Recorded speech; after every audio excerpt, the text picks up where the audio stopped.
અણધારી આફતના લીધે રાજ્યના અનેક ખેડૂતોના ઊભા પાકને નુકસાન થયું છે, ત્યારે સરકાર ખેડૂતોની હિંમત બનીને આર્થિક સહાય માટે તેમની સાથે ઊભી રહેવા પ્રતિબદ્ધ છે। રાજ્યના ખેડૂતોએ પકવેલ મગફળી, સોયાબીન, મગ અને અડદની ટેકાના ભાવે ખરીદી કરવાનો નિર્ણય સરકારે કર્યો છે, જે અંતર્ગત આ ખરીદી 9મી નવેમ્બરથી શરૂ કરવામાં આવશે। કુદરતી આપદાની આ સ્થિતિમાં ખેડૂત પરિવારોની આર્થિક સુખાકારીની ચિંતા સરકારે કરી છે અને અન્નદાતા પરિવારોને કોઈ તકલીફ ન આવે તેવી સંવેદના સાથે તંત્ર પૂરી નિષ્ઠાથી કાર્યરત છે।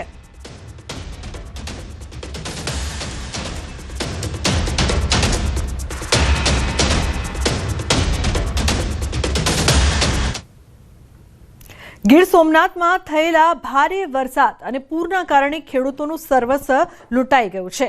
પાક અને પશુઓ માટેનો ચારો બંને નાશ પામ્યા છે, જેના કારણે ખેડૂતો ગંભીર મુશ્કેલીમાં છે। સરકાર તરફથી ટૂંક સમયમાં રાહત પેકેજ જાહેર થવાની અપેક્ષા વચ્ચે ખેડૂતો માંગ કરી રહ્યા છે કે યુદ્ધના ધોરણે સહાય જાહેર કરવામાં આવે। તેઓનો આગ્રહ છે કે પ્રતિ એકર 50,000 રૂપિયાનું પેકેજ મળે, જેથી આગામી સિઝન માટે બિયારણ અને ખાતરની વ્યવસ્થા થઈ શકે। ગીર સોમનાથ જિલ્લામાં વરસેલા કમોસમી વરસાદને લઈ અને સરકાર દ્વારા સર્વે તો કરવામાં આવ્યો છે, પરંતુ આગામી સમયની અંદર હજુ ખેડૂતોને સહાય છે, રાહત પેકેજ છે તે જાહેર કરવાની ચર્ચાઓ ચાલી રહી છે। ત્યારે આપણી સાથે ગીર સોમનાથ જિલ્લાના કેટલાક ખેડૂતો છે અને તેઓ સાથે આપણે વાત કરીશું કે તેઓની કયા પ્રકારની અપેક્ષાઓ છે, કારણ કે ચર્ચાઓ ગઈકાલની ચાલુ છે કે ટૂંક સમયની અંદર જ સરકાર છે તે રાહત પેકેજ જાહેર કરશે। હવે સરકારે જે ઘાસચારાની જાહેરાત કરી છે એમાં જે પશુદીઠ 7 કિલો આપવાની વાત છે।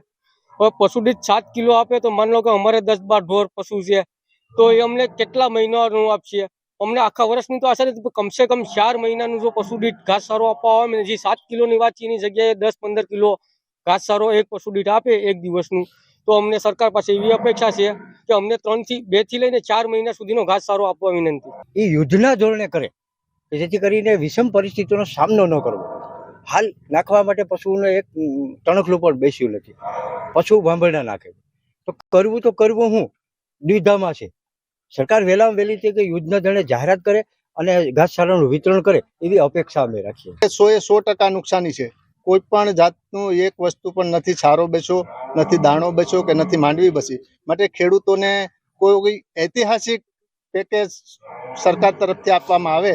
અમારે તો એ કહેવાનું છે કે 50,000 જો નાખે હેક્ટર દીઠ તો અમે બસી કેમ છે।